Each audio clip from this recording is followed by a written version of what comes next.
Uh-oh.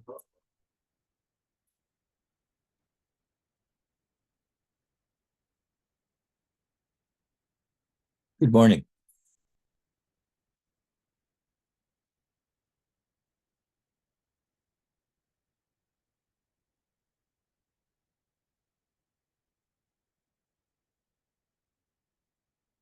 I wanted to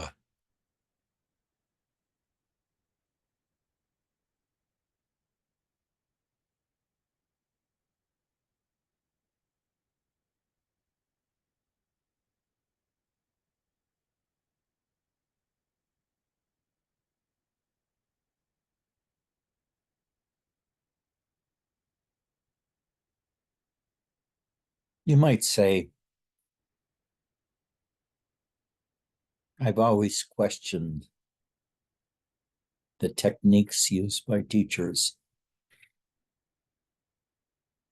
to achieve anything in spirituality.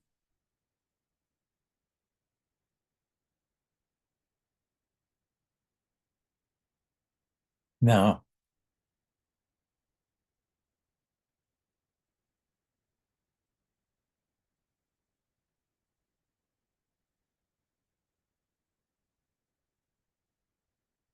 Robert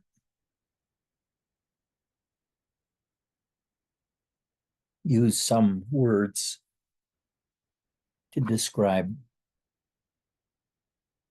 the ultimate freedom of spirituality.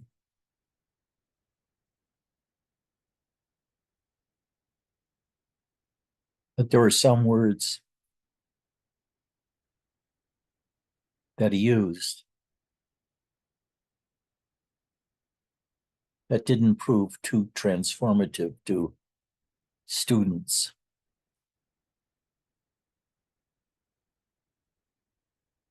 And one of those words is Brahman. You are, or I am Brahman. Because that's for us a name. And there are associations of certain aspects of spirituality with that name.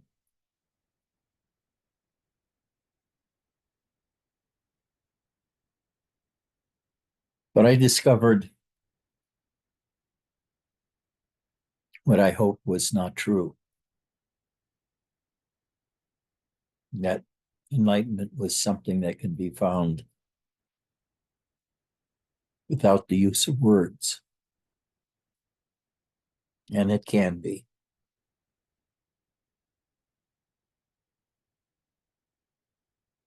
But I also saw how the use of words can cause a Kensho experience, an awakening experience.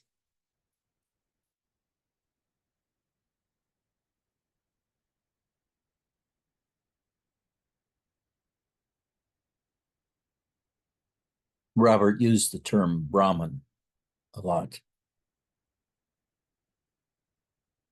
but I never figured out what Brahman was in me.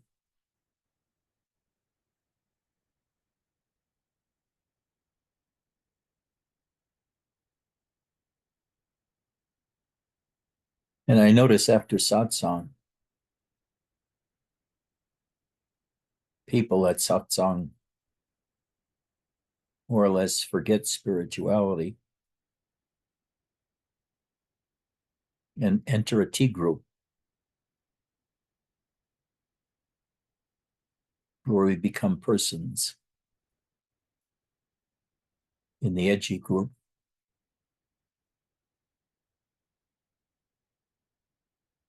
but this was frowned upon by Robert, who more or less told us that the more we practice reading him and listening to spiritual teachings, the more quickly we'll be enlightened.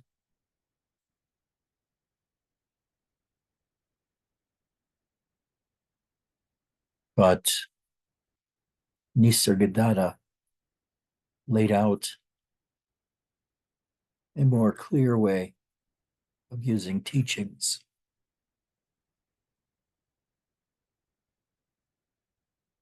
He used teachings in the way that I would have if he hadn't beat me to it.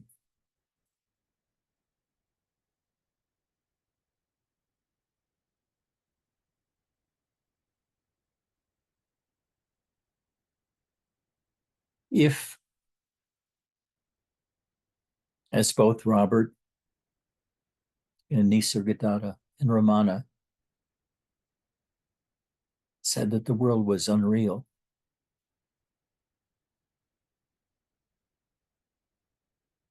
how do you realize that for one's own self?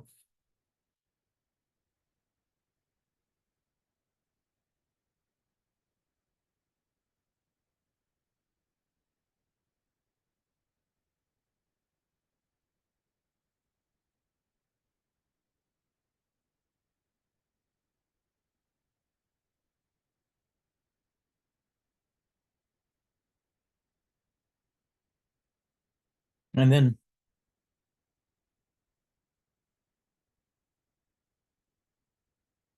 I remembered my initial experience. It changed everything, was that I saw that I was asleep.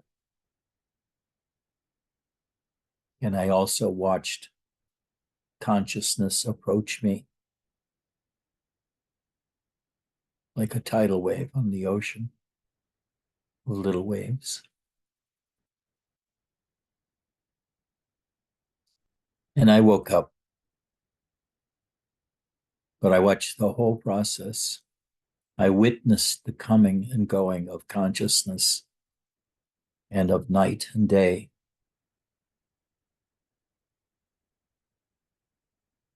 So consciousness was not primary, it was secondary to the witness.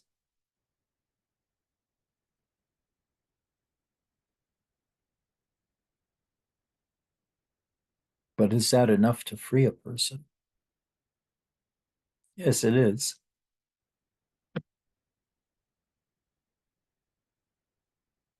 Because the experience can be stunning. And when it is stunning, you immediately fall into a state of quietism that lets you just witness.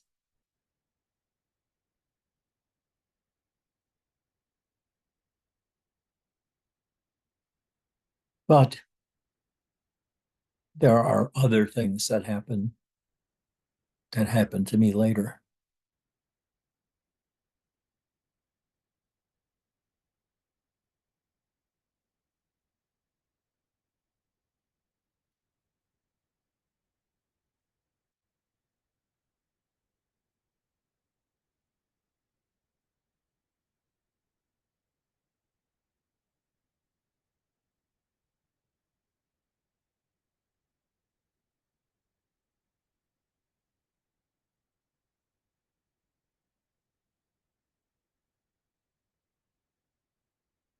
As Robert and the others point out,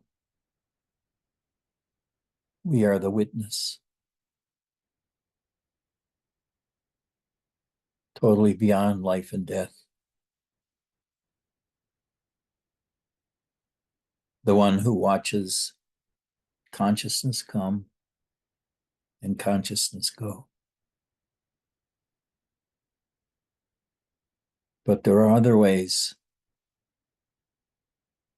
to get there by attacking the concepts that we usually have about things that are very conventional.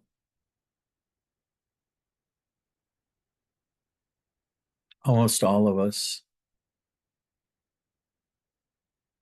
hold to our identification as a body. I am Mark, I am Tom, I'm Spencer.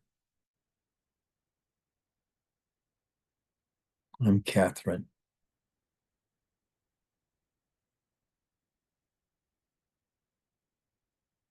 I exist in a certain time and place. But what if one of your practices was, I am not the body?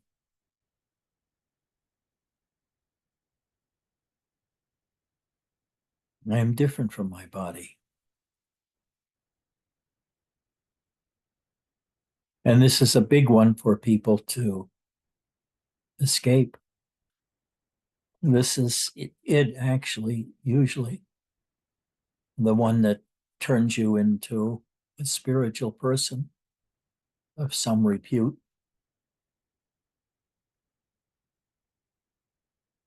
To realize you're not your body. Wouldn't that change everything for you, Catherine? Wouldn't it? What if you realized you are not your body and really knew it?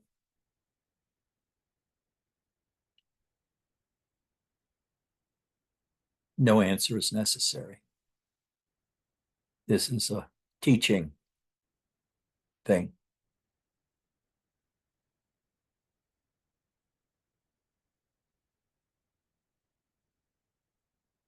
Spencer,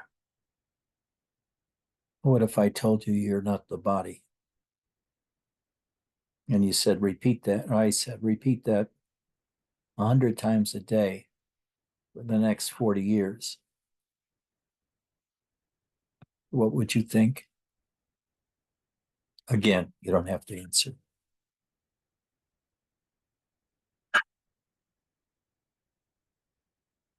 When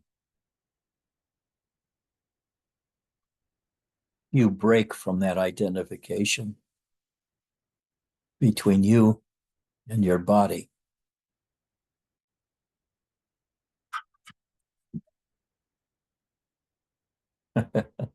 our cats seem to be having a revolution in the kitchen.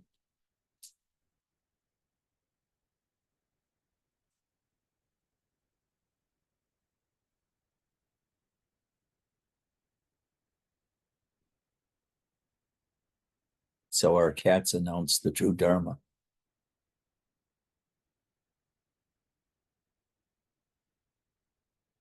But let's say that suddenly you could no longer count on your body as being you.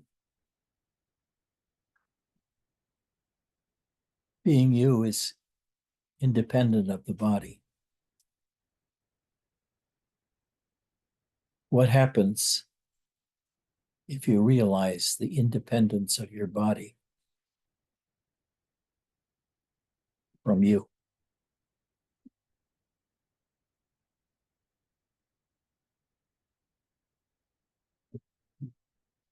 What happens when you no longer identify with the body?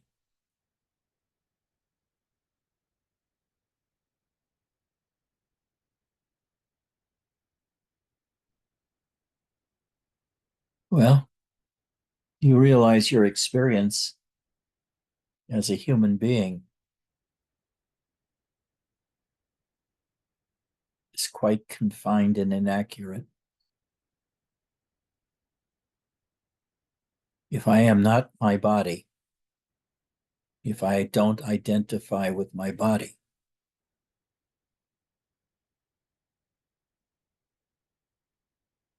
in a sense, my body becomes useless to me.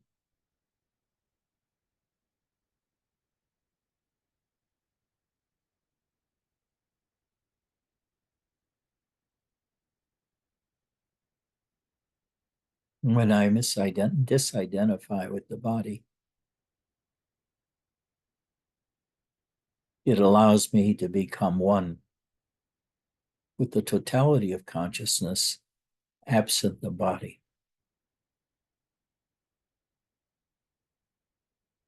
When you swear off the body as being you, you are then free to identify with anything else but the body.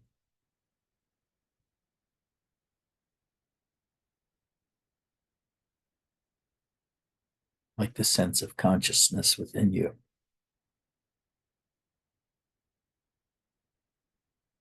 Or with a tree outside. I am not the body.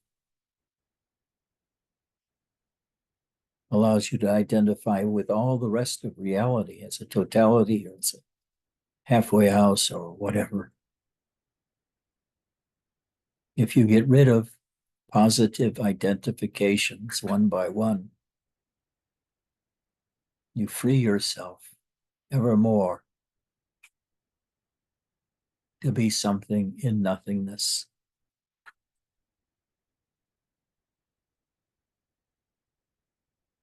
You also free yourself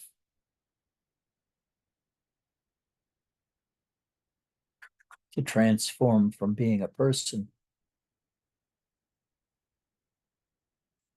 being someone who watches all of consciousness, not just those parts that we use to eat and fix up the house, become politicians on, and so forth. If we can break our identification with our body, we begin to feel such unimaginable freedom.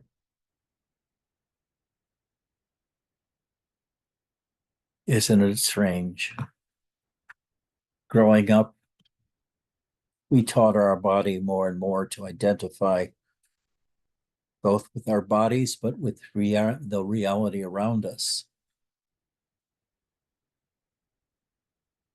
Of teachers, of parents, of siblings, of airplanes, world wars, etc.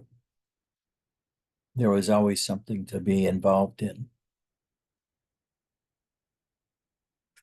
But if we're not our bodies, all that goes out the window. We don't have to pay any attention to it anymore. We don't have to pay attention to our body. And our identification with the body drops. And we're free.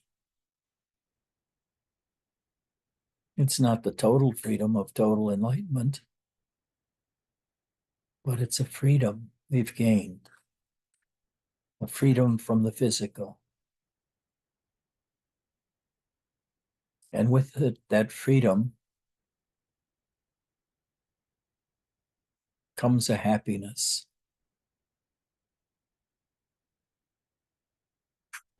You're not the body anymore, Eddie. Or Catherine, you're not the body anymore.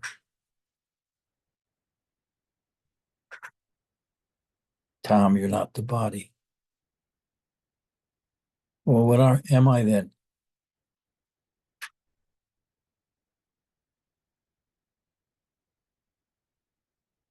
Just leaving the body breaks your identification with a million other things outside of the body.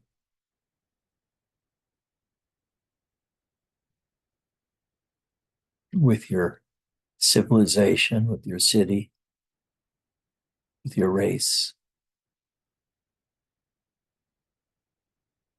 Separate you from your illness. You're not your body anymore. You could say your consciousness, but actually you're even beyond consciousness.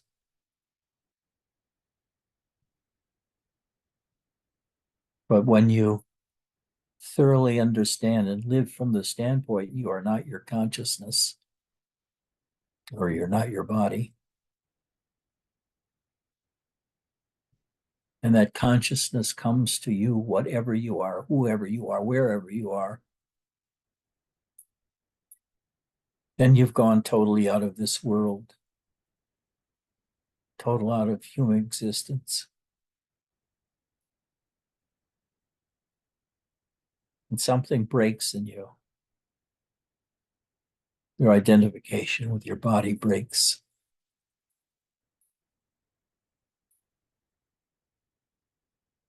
And now you become freedom within your own body.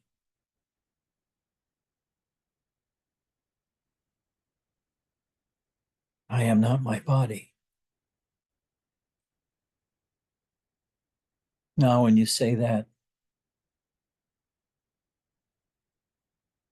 what happens to your identification? You become free of all that binds you to the world. And with that comes happiness and bliss that are your birthright. The teachings of civilization narrowed down the size of the operating, what would you call that, field that we're used to. We're used to operating as one among many in a work situation or a learning situation. But what if we weren't human? What if we are not our bodies?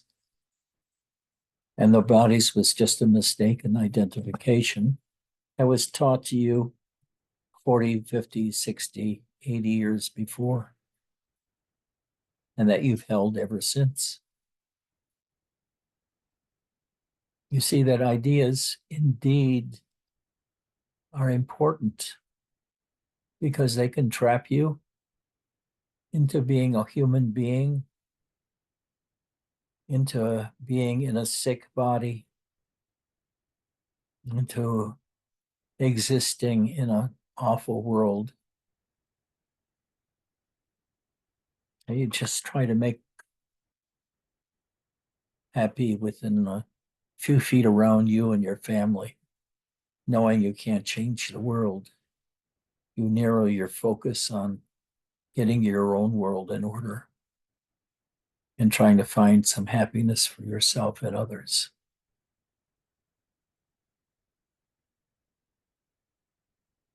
But when you break your identification with your body,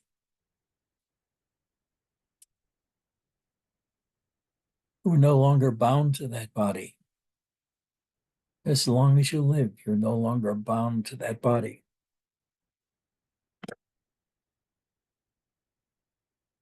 As a matter of fact, you don't have any identification. With that happening, a disidentification with your body. With that happening,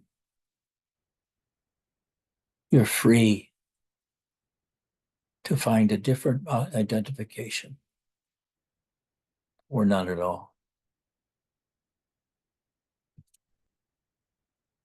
And when you have no identification with anything, there's not much to do around the house anymore,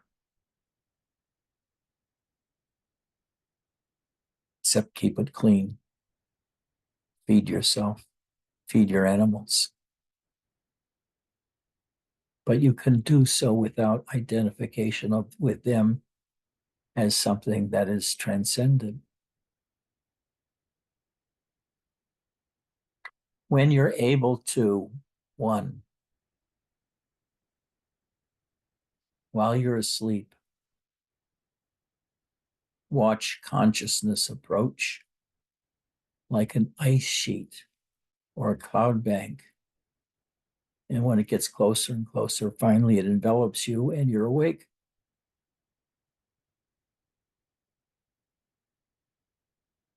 So you see that this thing called consciousness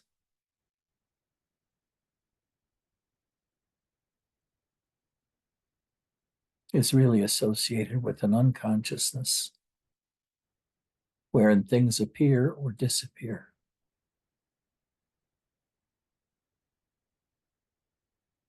And when you're a child, when you're an adult, when your consciousness it appears, we begin teaching consciousness the wrong things. Things based not on a spiritual point of view, but on a workaday point of view. Because none of our politicians, political or even spiritual leaders think of ourselves as being totally unidentified with the totality of reality. But if this was not enough, once we disidentify with our body,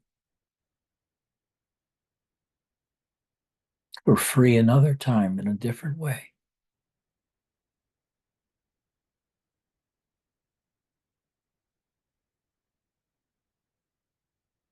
Now we just watch the body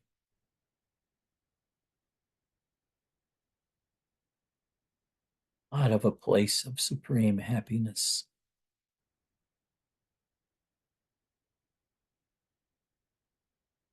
We can easily sit and watch this happiness hour after hour because in our minds, we no longer have anything to do with our bodies. And we just let our bodies do what they will because we no longer identify with them. It just becomes something in our observational sphere, our own body, and our own reality around us is just one among many. We still have access to how to behave in this particular defined orbit of body identification, but it's not necessary anymore. We're free of it. We're free of the body. We're free of death. We're free of worry about our bodies. We're free about worried about the aging of our bodies. And always, always, always, we are engulfed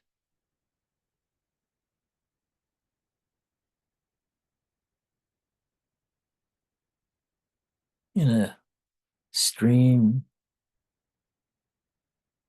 so holy and deep, we need not utter another word. We know what we are from the human point of view.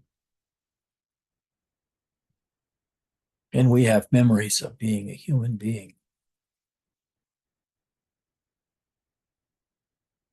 But when you transcend these things one by one,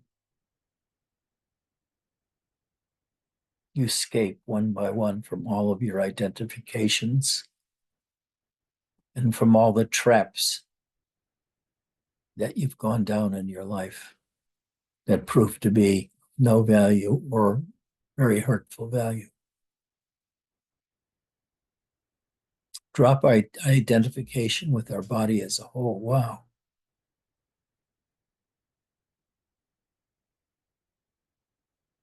Then when we look at ourselves, we don't look at ourselves as an entity or as a person.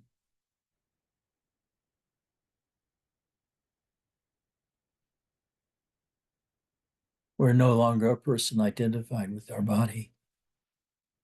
We experience our body, but we don't identify with it.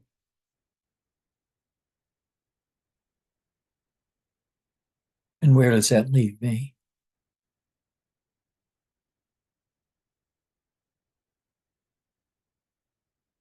That leaves you all the rest of consciousness to identify with. A cat, a dog, a king, a pauper,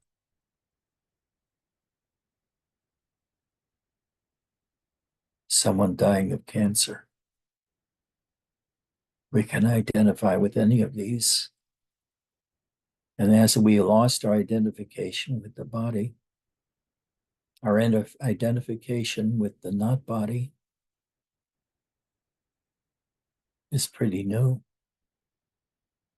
The world is seen in a different light.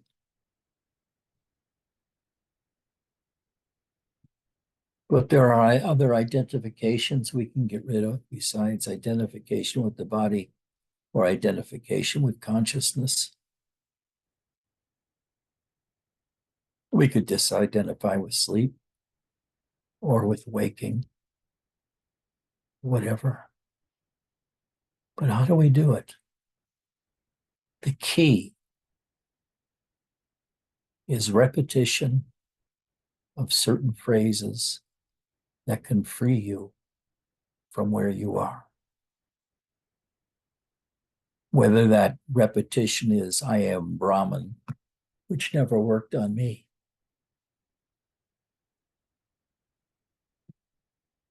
to what I am, I don't know, but I'm no longer identified with the body. My body is now allowed to identify with nothing or everything. And when it identifies with nothing,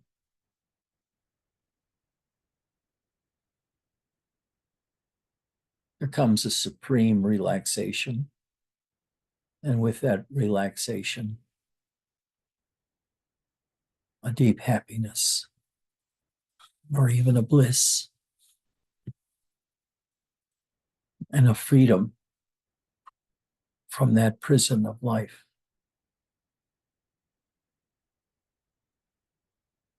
So, what the great teachers do is they continue to disidentify with their own bodies and their own beings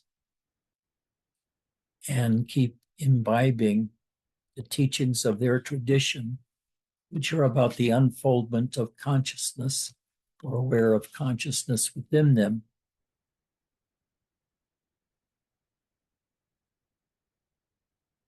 So, Robert says, you are not the body. One day you believe him. You have an experience. And in this experience, you are not the body. You have no attachment to the body.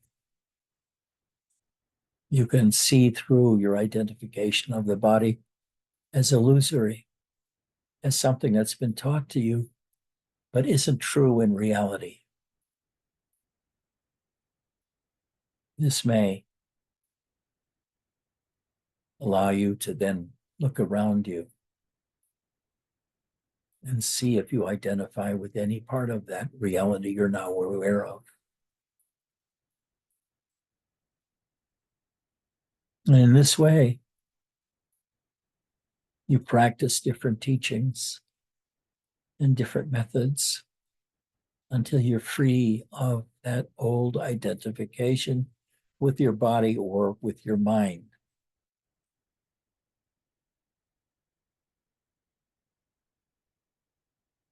And disembodied, unattached to those, leaves you in a state of really a bliss or a happiness.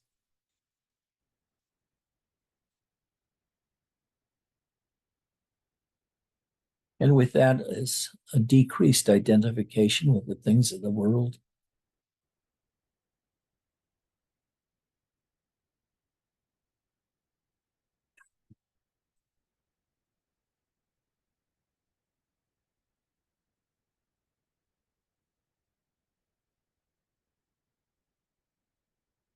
Because gradually nothing about the world seems real to you.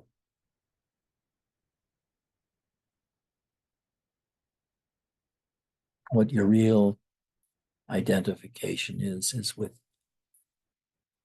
the life force, with the bliss of no identification with the world, with no identification with your body locally, which frees you to be aware of everything.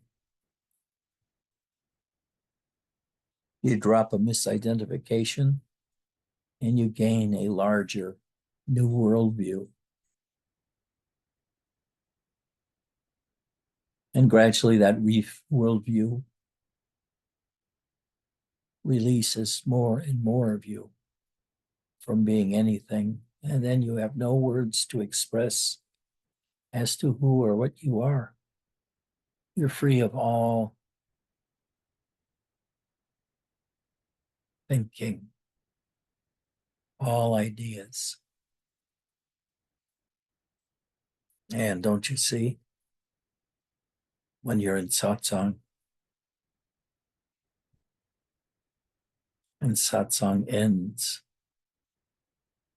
and you immediately start talking about worldly things, you sort of defeat the purpose of that satsang.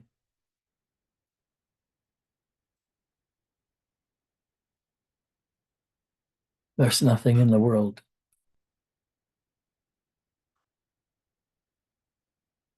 for you to be concerned about. The only thing to be concerned about is you and who and what you are, and whether you are seeking the original truth of being beyond life and death, or that you're not the body. Once you get rid of the body,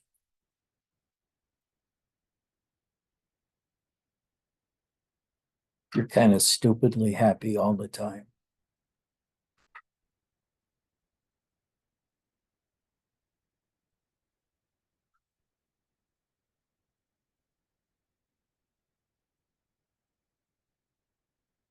How are you today? Well, I'm fucking happy today.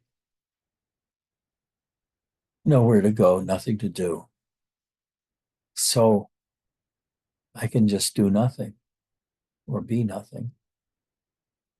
I don't have to cure anything. I don't have to carry any burden. I can just let it all go. Everything about humanity, I can just let go. And I escape humanity. And in a sense, I become a guru at that point, but I may not be able to teach at that point. The most logical thing for one who has gone beyond reality is to do as little as possible. Just sit with your beggar bowl next to you by a stream of water and a path in the woods, and wait for people to come by and see your holiness and drop some money in the basket you got there.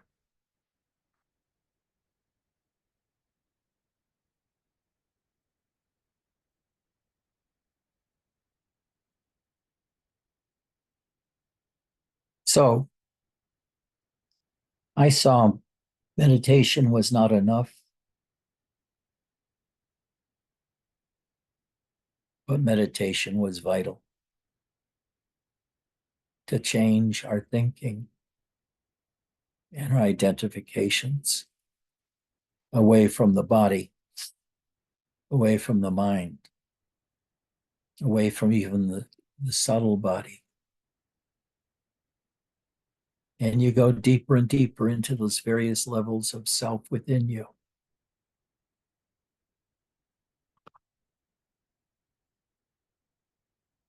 And the more you go deep,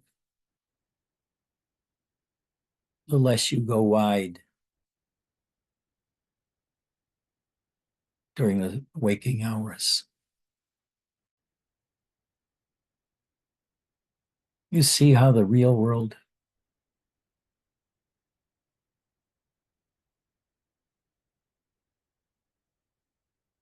is a kind of hypnosis stretched on us all by our education, our financial system, our economic system.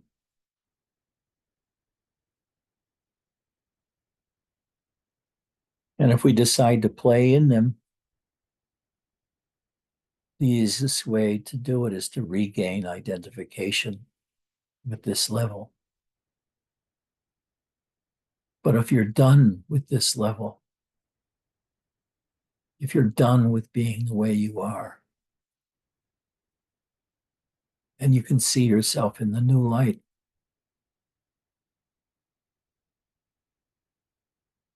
as endless consciousness that doesn't identify with anything. There are no identifications anymore. Your absolute freedom.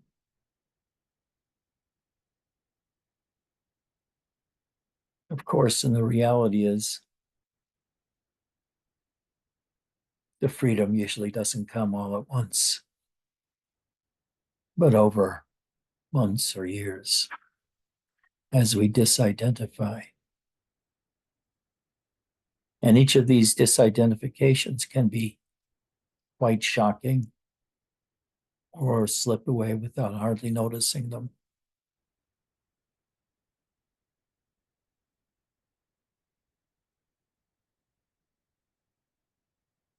But none of this is possible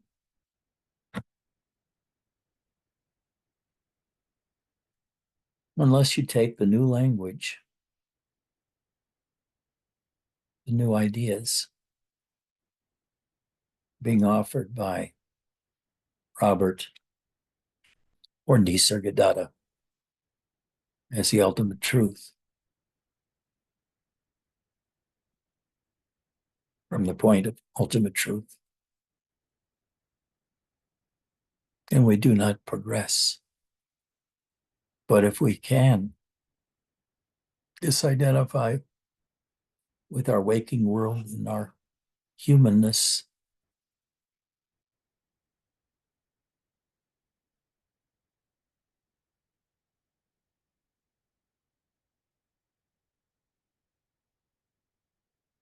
the happiness we can experience with our bodies seems limitless.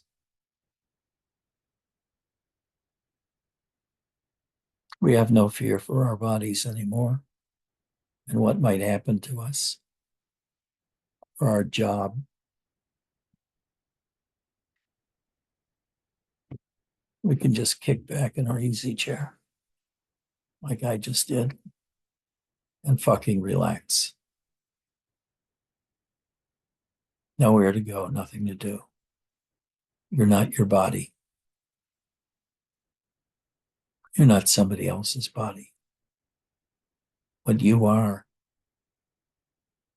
is not the body at all. And that makes you think about, well, then is this other body in this other framework real? And it's real in one sense of being a human being, living in that human identification.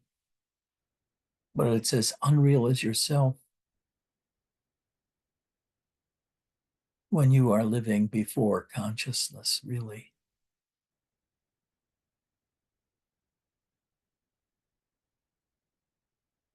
In fact, you're able to do all kinds of things out of the motivation that comes from outside of consciousness. Because most of the motivations that come to us inside of consciousness are the ones we learned in school. The identification we have as a human being.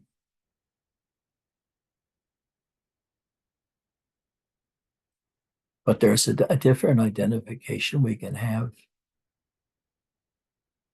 if we freed ourselves of this identification with our bodies. and with humanity as a whole,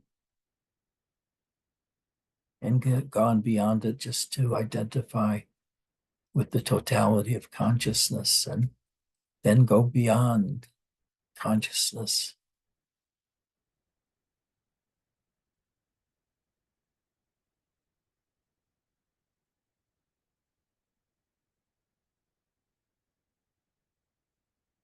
But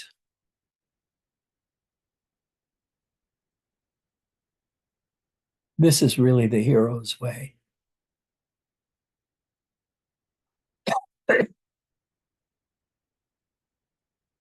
It's rather difficult to do it all by yourself,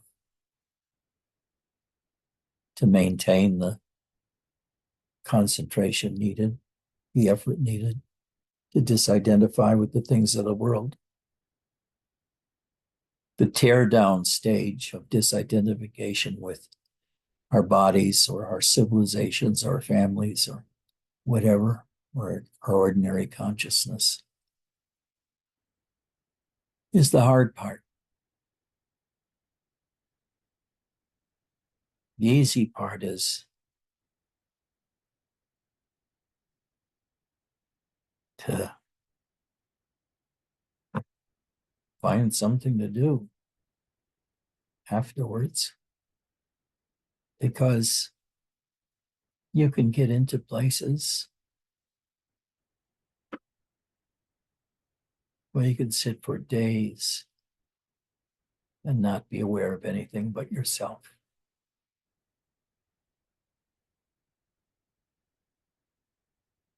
Now, some people who see this phenomenon will think of you as have gone away, bye-bye in the brain or something like that. But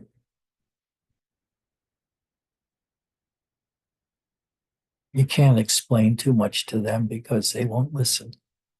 They're not ready to be a student. But you out there now have to be careful. Don't dwell on the things of the body that much, especially when it comes to satsang. Because in satsang, we're trying to get disidentified with us as humans in a human world in order to re-identify with ever larger worlds.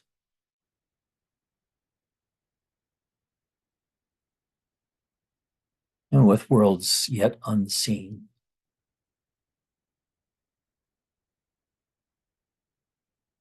And in order to do this,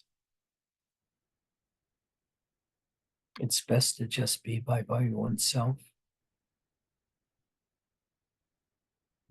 resting in your freedom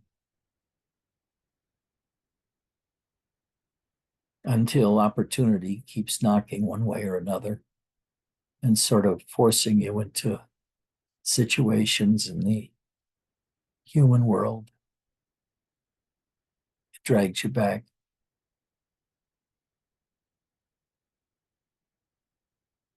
But these teachings will not even make you known as a great guru.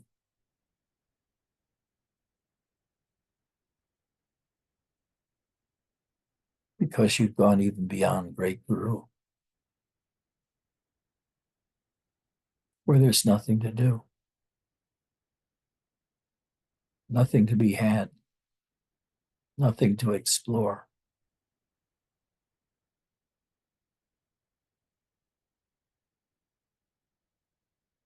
And would you follow this tradition if you found out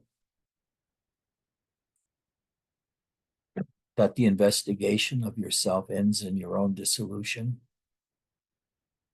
but that dissolution ends in establishing yourself as God,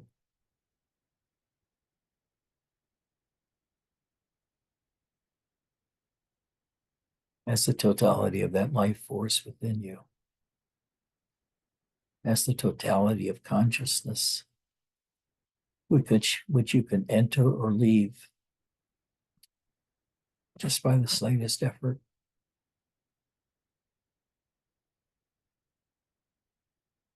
But you got to keep your what would you call it? Your attention up for those things that are taking you down and back into the world, like dope.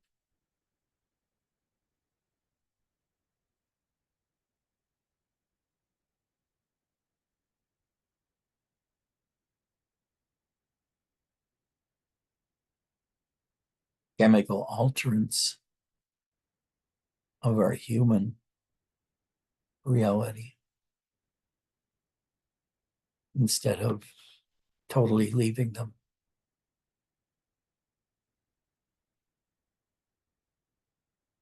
Temporary elevations through substances or meditation practices.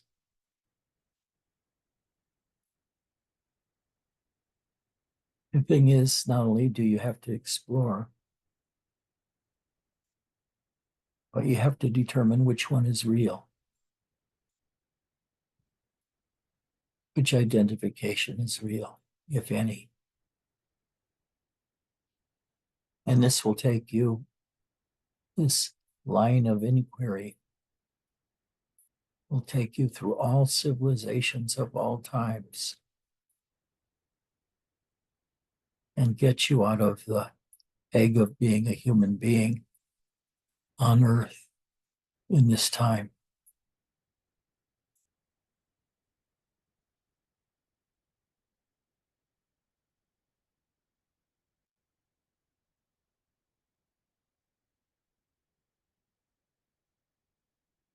Oh,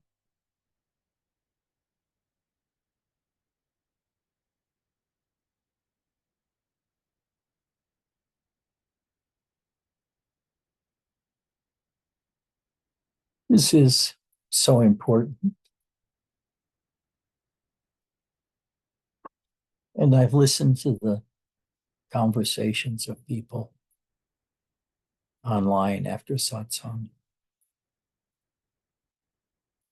and how it deteriorates into when is our next satsang, or who's for satsang, or have you tried Tom's Noodles at the end of the street, or somebody else's cooking, or have you watched the Olympics and you make comment about how transcendental these people appear?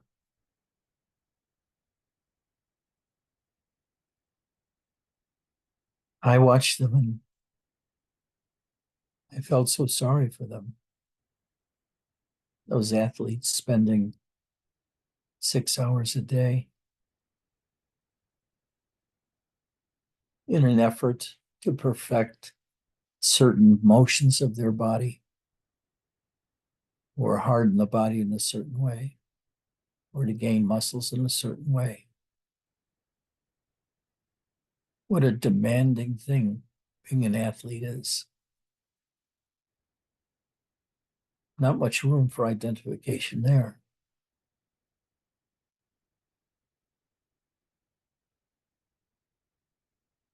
In fact, in sports, we use all of our identifications to become better identified and operating in the world of identification we choose. Now, each of those athletes has a certain world that they inhabit naturally from the time they're born.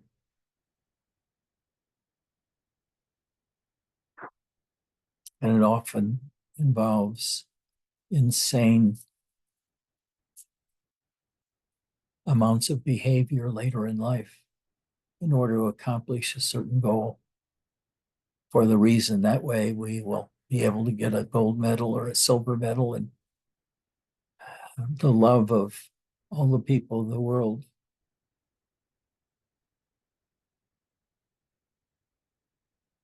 Or you can say, fuck this, and give this up and find our own joy within ourselves, as well as see that everything in life is transient and also a trap of identification.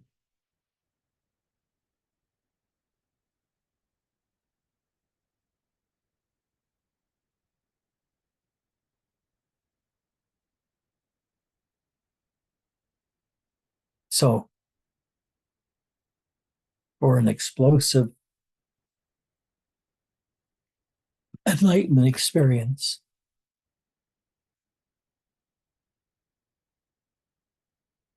you have to focus deeply. Just living as a person dedicated to escaping from the world and finding the reality of themselves. They wouldn't know that there was an unreality of the world unless somebody was there to tell them and to tell them precisely how. Now, Robert went at it sideways by giving people something else to believe in, who are Brahmin or whatever.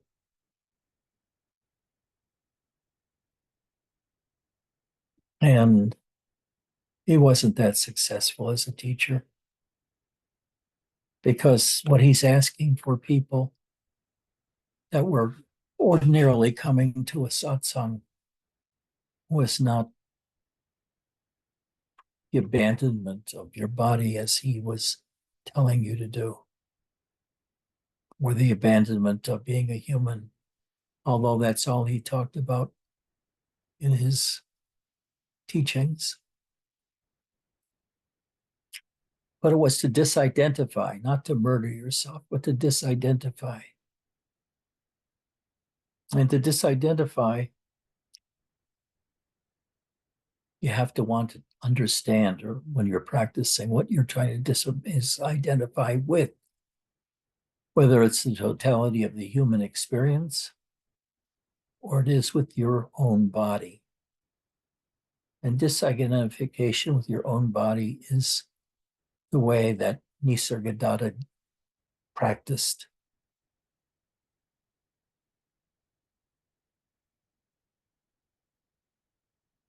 And he did it through thinking through the patterns that we teach ourselves when we're still trapped in identification around our humanhood. Identification with our body is one of them.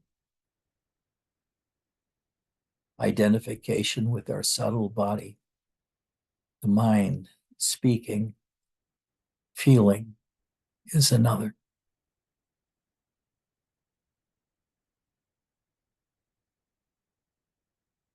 So what we aim for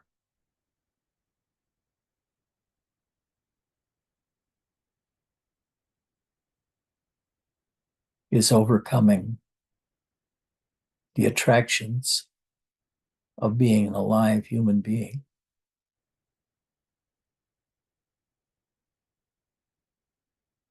That's why people who are having problems being alive, for example, by seeing the suffering of others or their own physical suffering, that it attaches them even more deeply to whatever that pain is or that fear is. But gradually we have to bust through all those identifications. And one way is to disidentify with the body.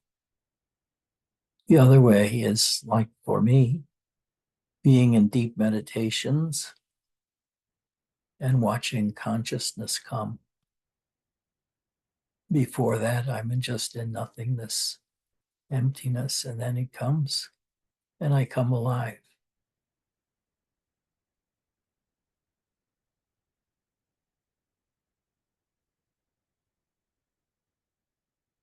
what we're asking for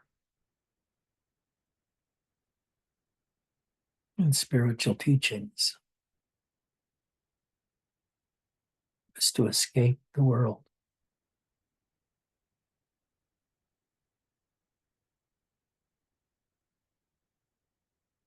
And then later to live in that world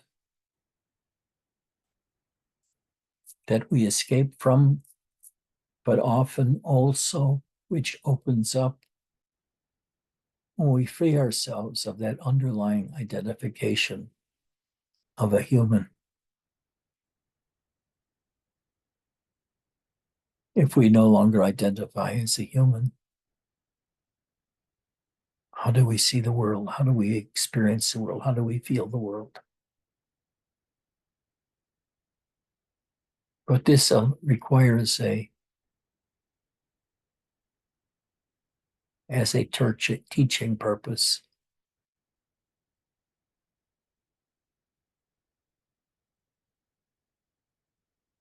breaking our sense of reality to that which is expressed in words,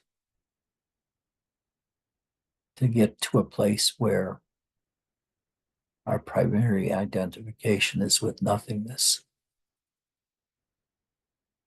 not the body, not the mind, not emptiness.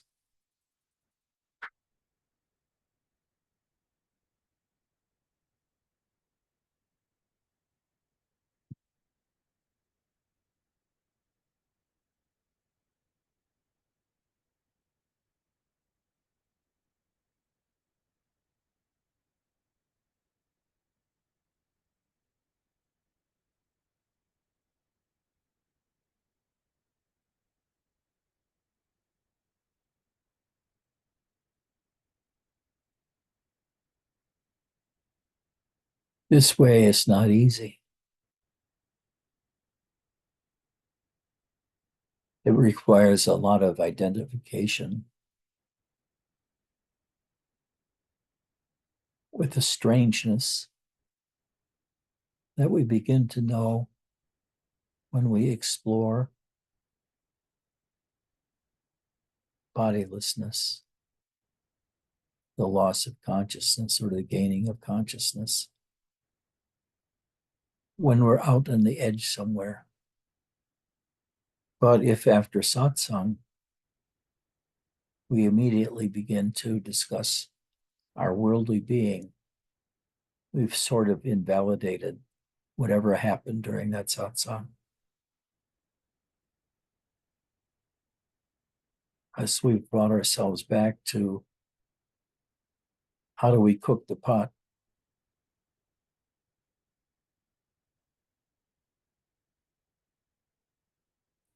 Now, here's what's new.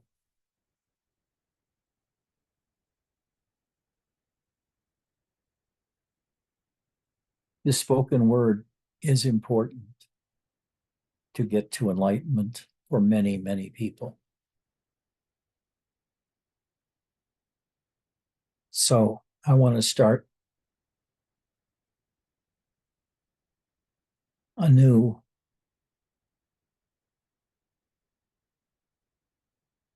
TV line. I don't know what they're called. Like our satsang is now part of a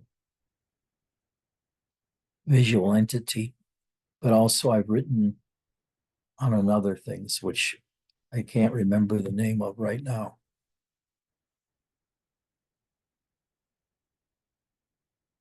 Where I used to post my satsang teachings and any information that comes up. What are those called? Blog. What? Blog. Is that it's not real blogspot? Yeah. Which I don't know what the address will be. This will be entirely new. And it'll be covering the teachings of Robert Nisargadatta and Nisargadatta's teacher, who was a better teacher than Nisargadatta. And that's, how do we pronounce his name? Siddharameshwar. Yeah, that's the one. So this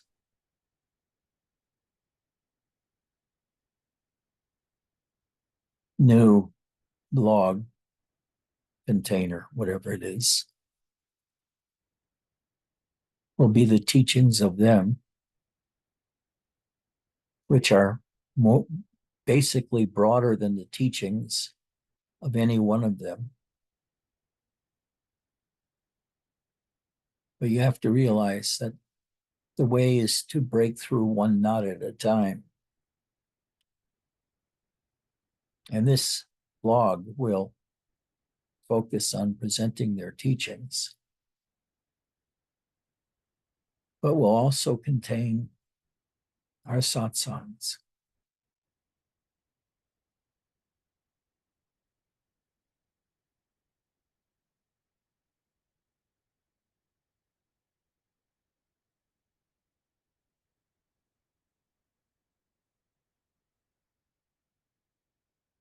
I'd like to have pictures of the various teachers on the front. Robert, Nisargadatta, Siddharameshwar.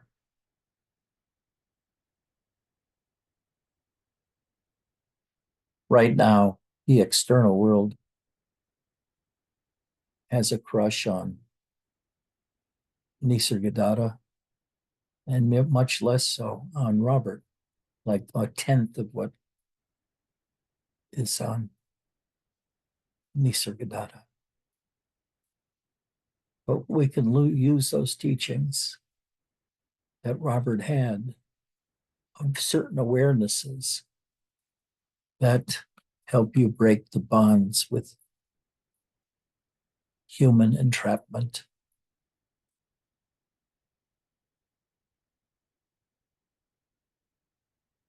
And we will have satsangs listed on this blog as well as on the blogs we already have in order to spread the teachings more.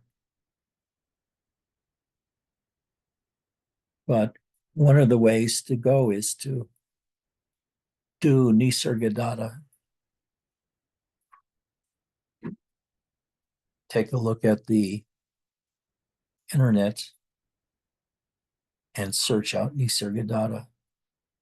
You'll be there all day just looking at the sites, while Robert will get you one or two mentions. And Siddharameshwar will get you none. The problem with Nisargadatta is his words. He can have 3 or 4 or 5 words for the same thing and use them interchangeably. So it becomes quite confusing as to what he's talking about. You can only see in the local context of what he's talking about. And hopefully you've not missed that entering.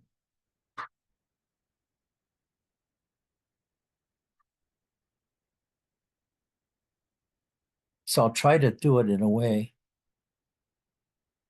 that doesn't take away from you the spiritual realizations that give you the bumps that make you want to do more, but in fact increases them.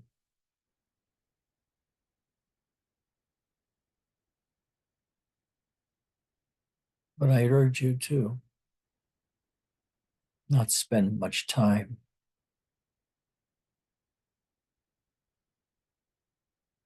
on your own world and what's going on there, because we're trying to go beyond it. And just constantly being there and accepting it as real.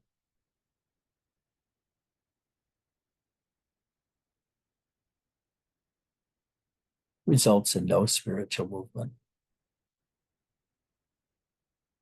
That's why Robert and Nisargadatta over and over and over and over and over again said, the world is not real.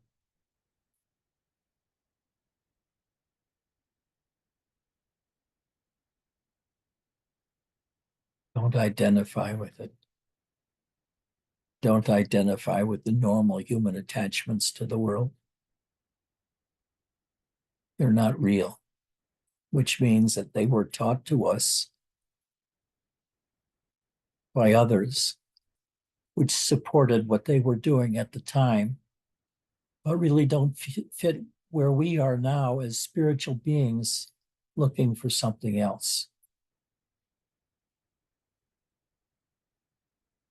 We have to break bonds. And we can't do it if we keep speaking the old languages.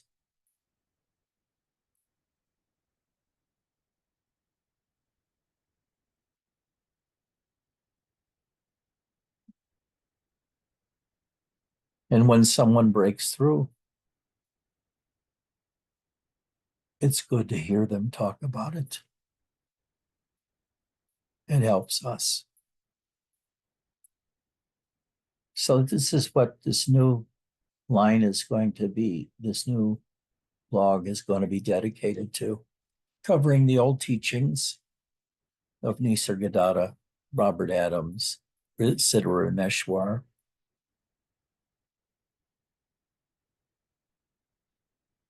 in a way to help people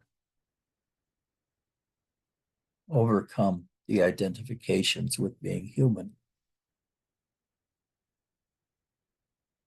It's not enough to continue to go deeper and deeper, because there's no end to that deepening. But there has to be an end to the deepening in order for there to be an expression that you've gained beyond mind, beyond spirit, beyond consciousness, that you will have as a process of leaving this world and entering nirvana or nirvana.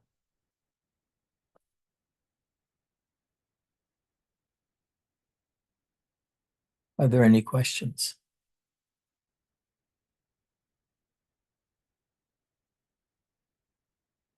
Hi, Hedgie. Excellent talk. A little on the Can you tough speak side. a little louder? Yeah. Excellent talk. A little on the tough side, but I get why. I And didn't hear. I can't hear you that you well. can't hear me that well. Let me bring it closer. So can you hear me now? Okay, or is it similar? It's a little lot better. Yeah. Okay. So it's my proxy. Well, my microphone is right here. One sec. Okay, so excellent talk. A little on the tough side at times, but I get why. A little on the what? The hard side, or a little on the admonishment side at times. But I understand the reasoning behind it. I understand why. But also the words can be taken the wrong way. The word what? The words can be taken the wrong way. So, like, what is it that we mean by identification? It's not replacing our old beliefs with more spiritual beliefs.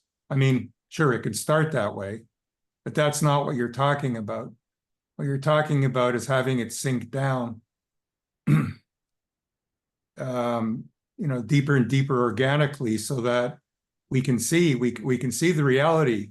We're not the body. It's not simply intellectually having an understanding, but it can start that way, but it needs to become an experiential reality for it to have any coin here, any value. So, I mean, all the things you talk about eventually need to be realized experientially. Otherwise, they're just philosophy. They're just beliefs.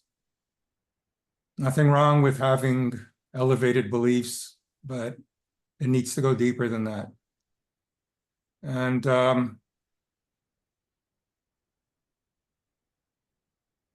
yeah, that's all I really want to say, because the mind can take words, spiritual words, and make a problem out of them or change what they're trying to communicate in order to please the mind. So I just want to point out that issue. Nothing more, but thank you, Edgy. Hopefully that was clear enough.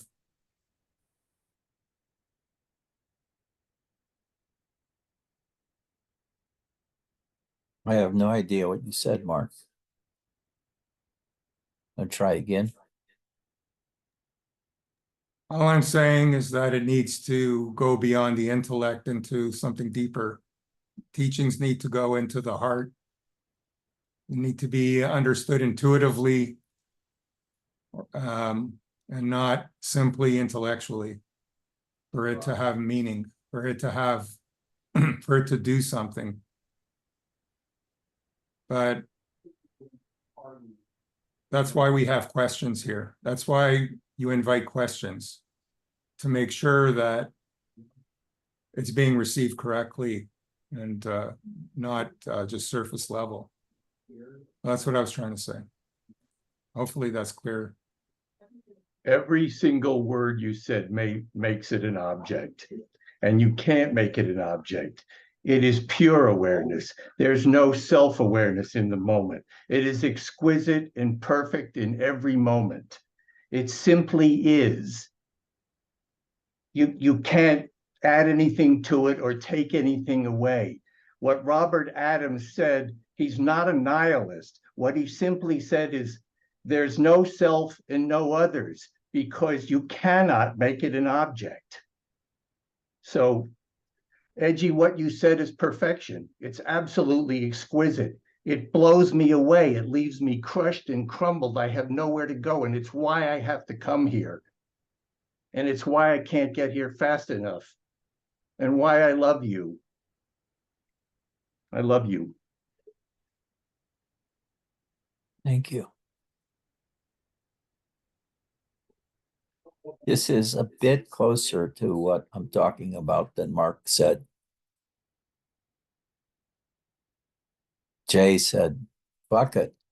This is over my head. I'm just swimming in this stuff. Mark said, be careful. Be careful which way you drop, I think. Not sure what he said. If you want to re-express yourself at any time. No, I think you're right, Edgy. And I think that's true. Mark, I love you for exactly that. I believe you said it as a caveat. And I do believe that. It's why I don't ask a question, because every question vitiates the perfection of the now moment. And I can't do that. It's like Robert Adams said, you ask who am I, but you don't answer it, because you are the answer.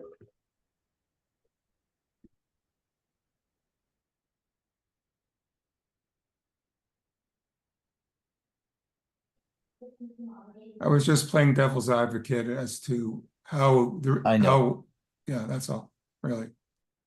You know. BJ, what have you to say?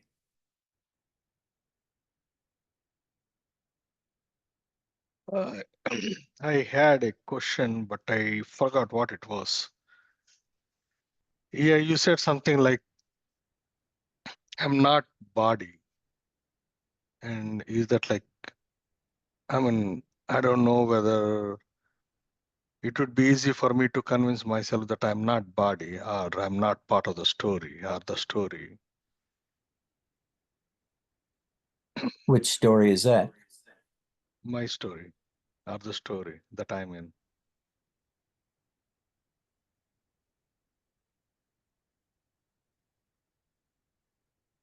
You just going to leave it there?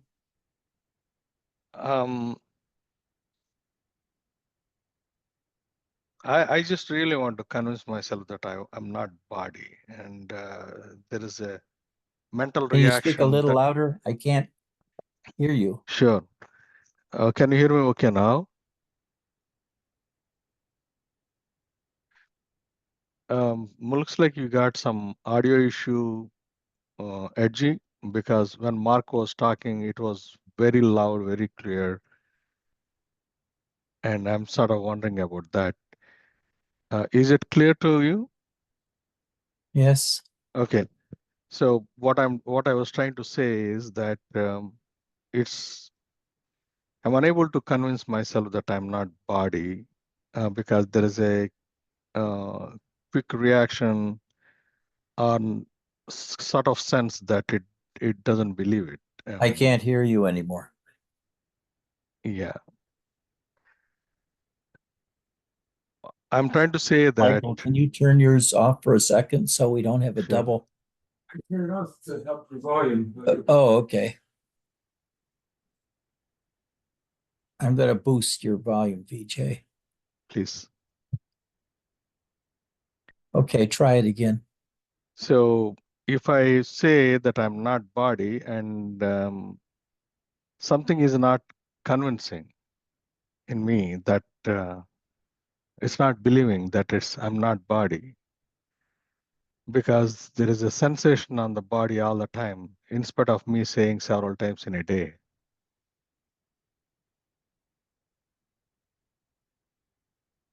Is that it?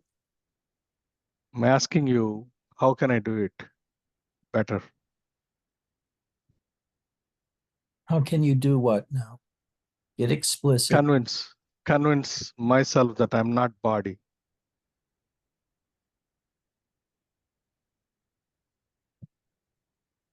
You have to start somewhere. With me, I started by seeing that both consciousness and unconsciousness came to me. And what I was outside of both consciousness and unconsciousness or nothingness. I was awareness outside of humanity, outside of being aware, outside of anything in meditation that was visual.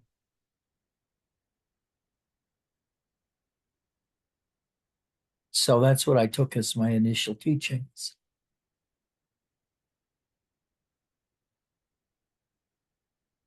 But I also noticed, too, that Robert used words in certain ways, and especially Nisargadatta, who said, learn this. Read it over and over and over and over again until it becomes real to you.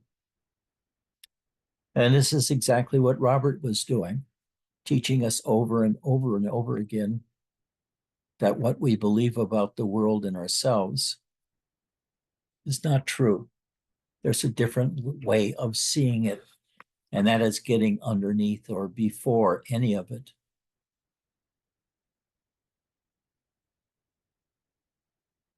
And I think this initial breakthrough can be in many different areas, not just the two that I'm talking about. But you can disidentify with being the body. That's a big one. That's the first one that's really true. And that's by watching your body all the time. Your meditation is watching the body, not saying, I'm not the body. That's quick, but I'd rather have you watch your body from the viewpoint of the absolute. Just watch it. And at the same time, feel what you're watching from your heart.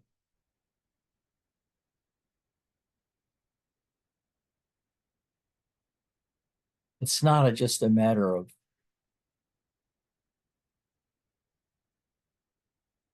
seeing what everybody says is unreal, but of becoming a new person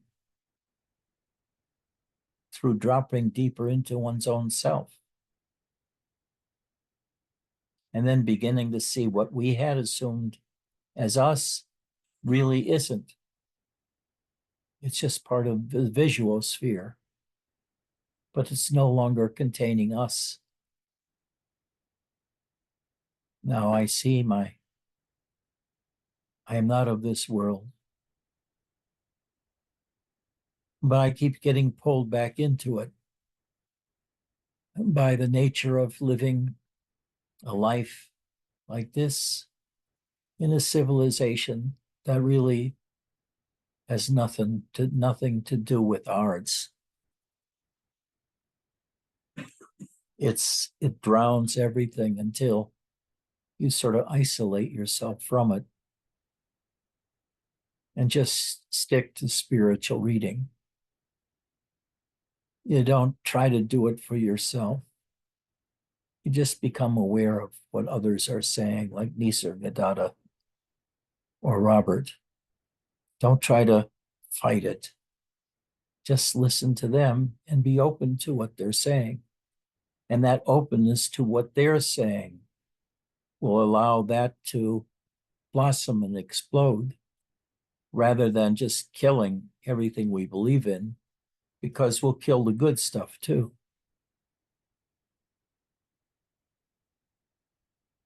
We don't want to kill the attachments that go to enlightenment. We want to kill is our overall surrender to concepts that we have about life and death and society and the police force and riots and what is in our national interest and all these other kinds of things. Instead, you become stupid and you just have your attention on yourself, including your mind. And your mind gets stiller and stiller, and you see that you're aware of things that are not of the mind, but are deeper than the mind. And these are the sensations of your body and the sensations of being alive. Get rid of the conceptual ones and go deeper in the ones that are real, the identifications that can take you to a deeper reality. So,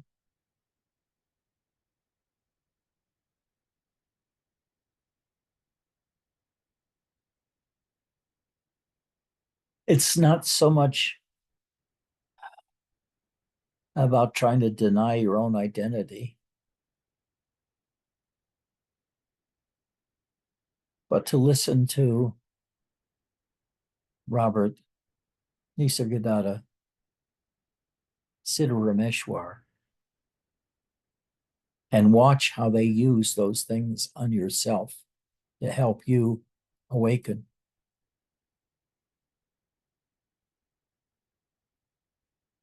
Thank you. It helps. And to yearn to become nothing. Don't yearn to become enlightened. Yearn to become nothing. No ideas, no attitudes. Then once you experienced the spiritual experiences in the spiritual world, then you return as a total spiritual entity, trying to talk to others about what you realize.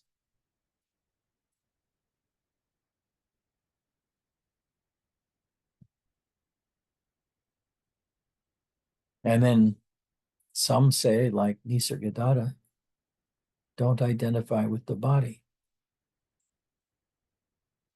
When it finally happens for a moment where you don't identify with the body, or you realize you're not identifying with the body,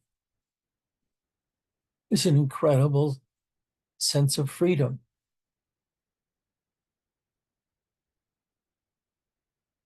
And that's the beginning of your real unfolding.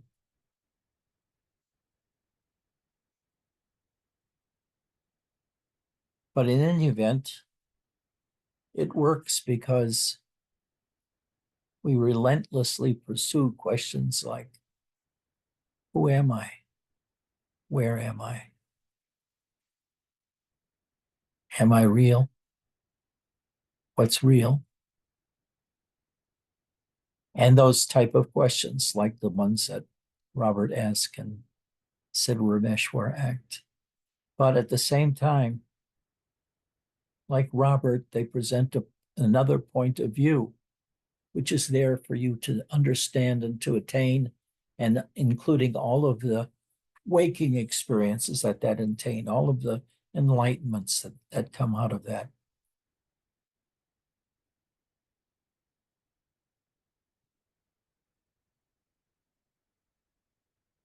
It's a matter of looking at what the teacher is asking you to do. Does the teacher start satsang by saying you're not real, like Robert did?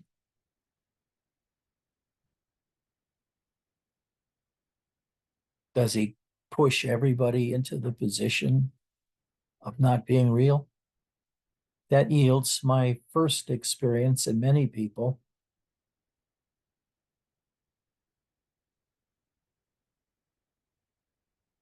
Which is watching consciousness come to me. And when you see consciousness comes to you, it means also the world comes to you. This world you think you live in comes to you. And it's just as false as a dream.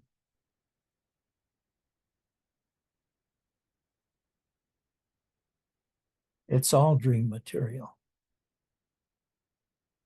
So rather than trying to narrow it down to one thing you have to do, it's much better just to watch everything inside of you in silence. Watch the feeling of your body. Watch what comes up to your mind.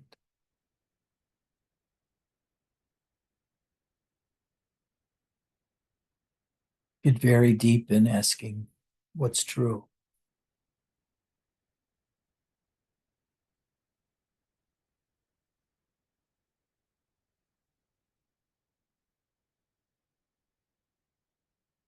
And these answers will come to you when you least expect them to. Maybe during a satsang, but more likely outside of satsang.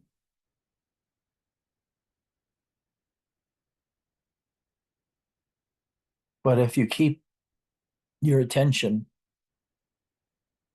on your body at all times,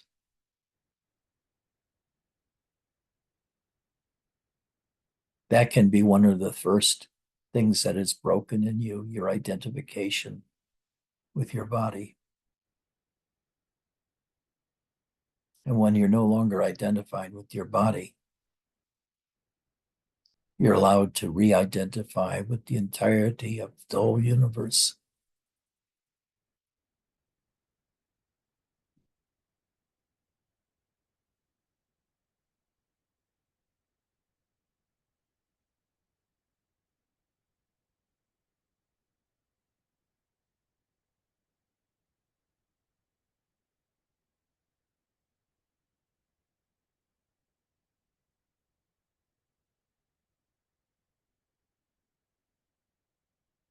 Who wants to taste material to this one? Who wants to be sort of second in control of the blog, the mechanism of the blog? We're centering on the teachings of Siddharameshwar Robert Adams, and Nisargadatta. But we don't offer our own point of view.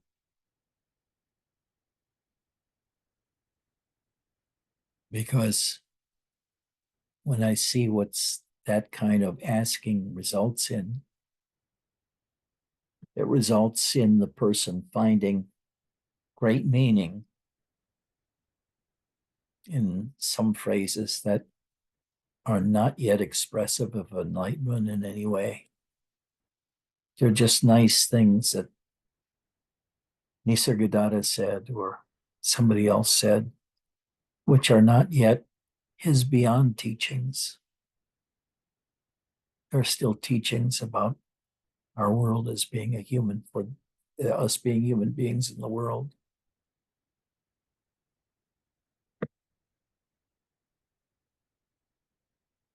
Drop your own attempt to understand what the world is and what's real and not real. Just let those things percolate in the background and let them decide on their own when to enter your consciousness or not, and how much to show you when they do, when it does.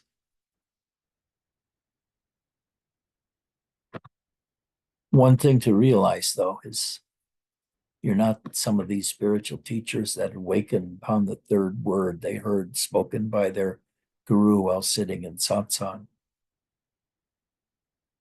Or like my case, where it's been 60 years of fucking around with this stuff.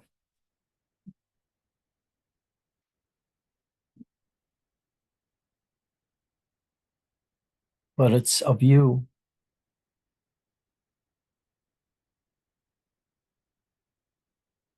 How much you repeat those phrases. I am not real. I can do that one. Or nothing is real. Just get lost in those identifications.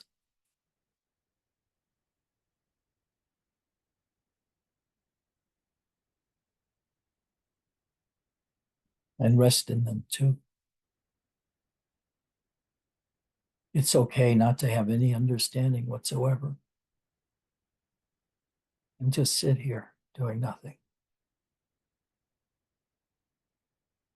That in itself does the work, or most of the work. For you, though, what's necessary is to listen to the teachers speak as they do in satsang, as they do in what comes across on the blog or what will come across on the blog, are the stuff to really concentrate on rather than everything. Because as it is, if you're trying to leave the world and find a different life, how do you go about doing it?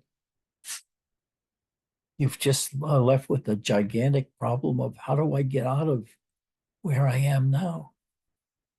And you can't do it by yourself by making up that determination. You can help, it helps, but you just go to satsang and go deeply into satsang by dropping your consciousness deeply into satsang itself and the words that are spoken and the feeling of emptiness in the satsang with the going deeply in satsang.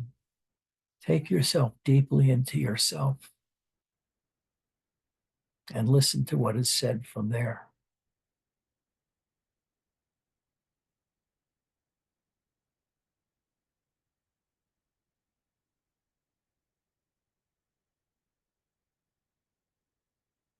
Okay.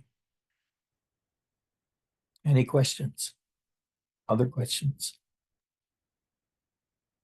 I just want to say, Edgy, that what you just said in the last few minutes was really potent about giving up the need to understand.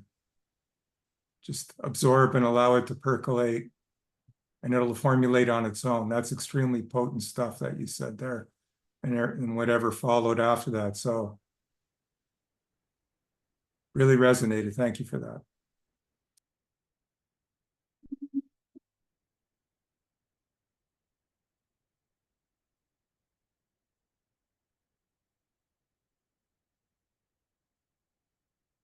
Anybody else?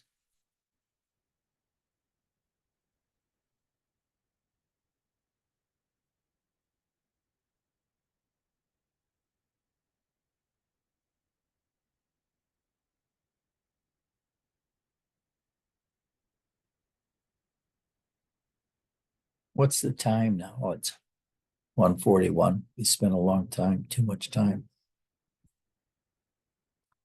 I'd like to end now with some deep chanting. And when you pick the chanting, don't do some of the light stuff with the talking and all of that. Get into the ones where just deep, thrusting kind of music, or the quiet kind of music, but not the superficial stuff that tinkles, the stuff that hits you hard. Okay? Guess what I'm talking about.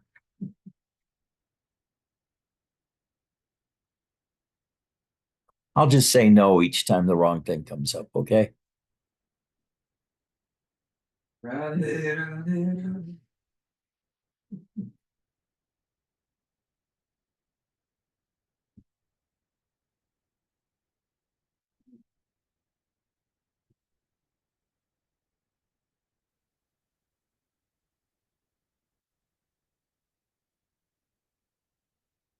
Stop videotaping at this point, because if it's sent up before being on the internet, their bots will see that it's duplicated something that's already copyrighted. Copywritten.